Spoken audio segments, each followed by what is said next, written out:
제44계단을 하도록 하겠습니다. 두 사람은 전도자로부터 매를 맞은 후에 희락산에 도착했습니다. 그들은 그곳에서 순례자를 맞이하는 지식, 경험, 경계, 진리라는 네 목자를 만났습니다. 그리고 앞으로 갈 길에 대한 주의도 들었습니다. 아직도 곁길이 남아있기에 더욱 신중하게 행동하라는 것이었습니다. 두 사람은 희락 언덕에서 천성을 바라보았습니다.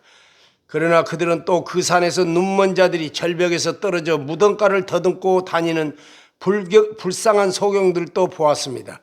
얼마간 쉬다가 두 사람은 목자들의 배웅을 받으며 천성길을 떠났습니다.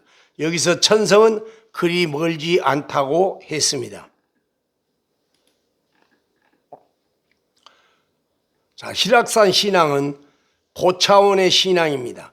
두 사람이 전도자에게 매를 맞았다는 것은 교회에서 징계를 받았다는 것을 의미합니다. 교회에서는 이단에 대해 엄격한 처리를 해야 합니다. 초신자여서 잘 몰라 그런 경우야 어쩔 수 없지만 지도자적 위치에 있는 자는 반드시 치리하여 성도들의 경계를 삼아야 합니다. 치리를 받는 자 역시 남은 천국길에 주의하게 될 것이므로 교회의 치리에 복종하고 스스로도 깊은 교훈을 남겨야 합니다. 희락산 신앙은 지식 경험이 많아 신앙이 매우 높은 경지에 도달하여 어떤 환경에 처하든지 어려움을 능히 감당할 뿐만 아니라 모든 문제를 오히려 즐기는 경지에 있는 신앙을 말합니다. 고통이 희락으로, 십자가가 부활로, 감옥이 천국으로, 해산이 기쁨으로 여겨지는 신앙 상태를 말합니다. 바로 하박국 선지자의 고백 같은 것이 그런 것입니다. 하박국 선지자는 이스라엘이 큰 환난에 쌓일 것을 알게 되었습니다. 그래서 그는 굉장한 그 떨림을 갖고 고통을 받게 되었는데 그는 즉시로 이와 같은 신앙을 갖게 됐습니다. 비록 무화과나무가 무성치 못하며 포도나무에 열매가 없으며 감람나무에 소출이 없으며 밭에 식물이 없으며 우리의 양이 없으며 외양간에 소가 없을지라도 나는 여호와를 인하여 즐거워하며 나의 구원의 하나님을 인하여 기뻐하리로다. 주 여호와는 나의 힘이시라. 나의 발을 사슴과 같게 하사 나로 높은 곳에 다니게 하시리라고 말합니다. 그리고 오히려 이스라엘의 멸망을 감사하며 찬양을 합니다. 이런 믿음이 바로 희락산 신앙인 것입니다. 사도 바울이 고백한 대로 일체 자족의 비결을 얻은 경지를 말합니다. 희락산 목자들은 지도자적 위치에 있어서 자신의 신앙을 잘 유지할 뿐만 아니라 다른 사람들의 연약함을 능히 도와주는 일당백의 신앙 용사들입니다. 그들은 하늘 도성에서 바로 이웃에 두고 사는 사람들입니다.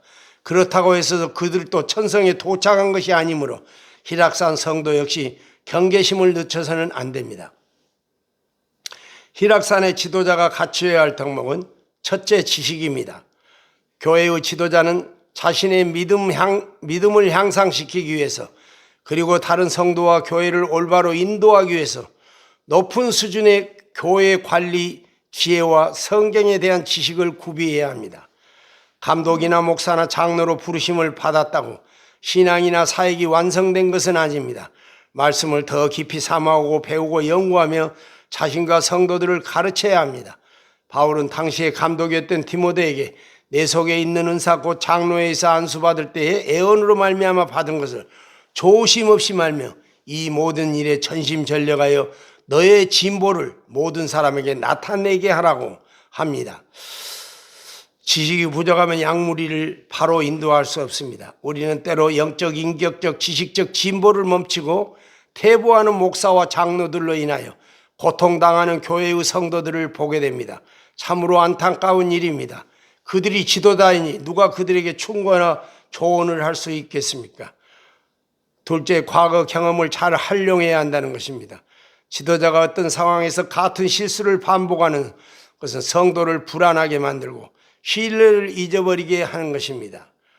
그들은 자신들의 경험을 온 교회가 공유할 수 있도록 전수하고 과거 경험들을 사용하여 성과를 생산해야 합니다.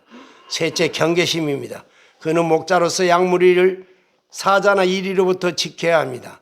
세상 재미에 빠져가는 신자를 찾아 권면하고 이단 사설이 교회에 들어오지 못하게 이단에 빠진 자들을 조기에 발견하고 조치해야 합니다. 이런 일은 특히 교회의 장로들이 사명감을 가지고 해야 할 일입니다. 바울 사도는 참차 전도여행을 마치고 돌아가는 길에 밀레도 에베소 장로들을 불러 자기들을 위하여 또는 온 땅을 위해 상가라고 합니다.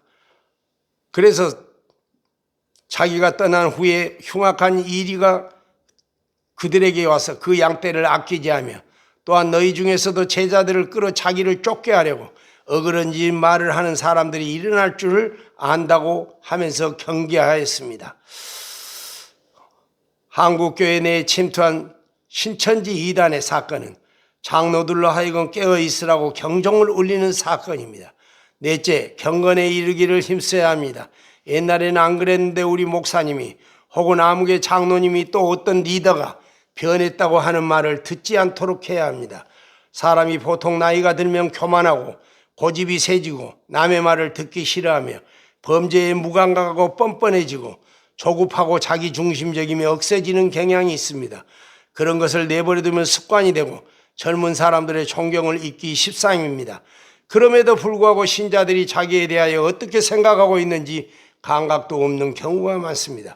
그러기에 지도자는 부단히 경건하기를 연습하고 겸손과 온유와 진실해지기를 경주해야 합니다. 그래서 히락산의 목자는 하나님부터 칭찬과 성도의 존경을 받도록 해야 합니다. 왜냐하면 장로들의 영적 건강과 능력은 교회 부흥의 기본이 되기 때문입니다. 히락산 목자들이 조심해야 할 것은 부활의 교리에 오류에 빠지는 것을 주의해야 합니다. 히락산 낭떠러지에 떨어져서 무덤을 터든 자들은 누구입니까? 그들은 예수 그리스도 육신의 부활을 믿지 못하는 자들입니다. 나는 참으로 기적같이 느껴지는 일이 있는데 그것이 바로 예수의 육체 부활을 믿지 못하고 예수의 정신이 제자들에게 부활했다는 고 주장하거나 지상에서 부활이 아니라 하늘에서 부활했다고 말하면서 예수의 시체가 어떻게 사라졌는가, 예수의 무덤은 지금 어디에 있는가를 찾고 있는 신학자들이 있다는 사실입니다. 그들은 교회에 출석할 뿐만 아니라 신학교에서 강의를 하며 마치 예수의 육체 부활을 믿는 무지몽매한 신학으로부터 교회가 계몽되도록 하는 사명을 받은 자로 자처하고 있습니다. 그러나 그들은 감히 교회에서 그런 주장을 펼치지 못하는데 왜냐하면 교회가 그들을 용납하지 않을 것이기 때문입니다. 우리는 예수 그리스도의 육신의 부활을 믿어야 하며 동시에 우리의 육신의 부활도 믿어야 합니다. 바울 사도는 그리스도의 부활을 강력하게 선포했습니다. 그리스도께서 죽은 자 가운데 다시 살아나셨다고 전파되었거늘 너희 중에 어떤 이들은 어찌하여 죽은 자 가운데 부활이 없다 하느냐. 만일 죽은 자의 부활이 없으면 그리스도도 다시 살지 못하였으리라. 그리스도께서 만일 다시 살지 못하였으면 우리의 전파하는 것도 헛것이요 또 너희 믿음도 헛것이며 또 우리가 하나님의 거짓 증인으로 발견되리니 우리가 하나님이 그리스도를 다시 살리셨다고 증거하였음이라고 하옵니다. 그리스도의 부활이 사실인 증거는 무엇입니까? 가장 확실한 증거는 사도들의 증거입니다. 사람들이 이렇게 말할 수 있습니다. 예수는 사도들의 스승이니 제자들이 자기 선생을 높이기 위해서 그렇게 조작을 했다고. 그러나 우리는 그렇지 않다는 것을 금방 알 수 있습니다. 조작한 가짜 사실을 진짜라고 주장하다가 목숨을 바친다는 것은 있을 수 없는 일입니다. 한두 사람도 아닌 모든 제자가 순교를 해가면서 예수의 부활을 증거했습니다. 여러분이라면 가짜 사실을 진짜라고 주장하며 죽음이 당할 수 있겠는가 말입니다. 초대교회의 그 많은 순교자들이 가짜 사실을 위하여 순교하는 것은 있을 수 없는 일입니다.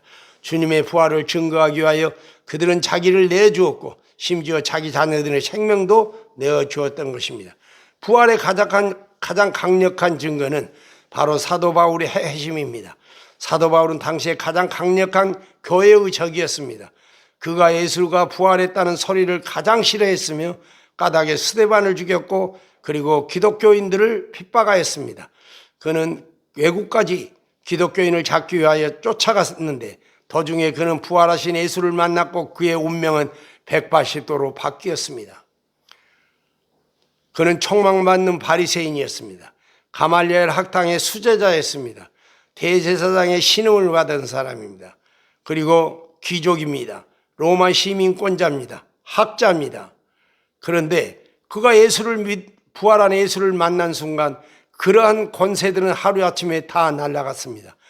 그는 유대 공회에 의해서 이단이라고 정죄를 받았고 반역자라는 소리를 들었으며 쫓는 자에서 이제는 도망자로 그 운명이 변했습니다. 핍박자에서 핍박을 받는 자가 되었습니다. 그는 부활하신 예수를 신이 만났기 때문이었습니다. 그것 때문에 마침내 순교를 하게 됩니다.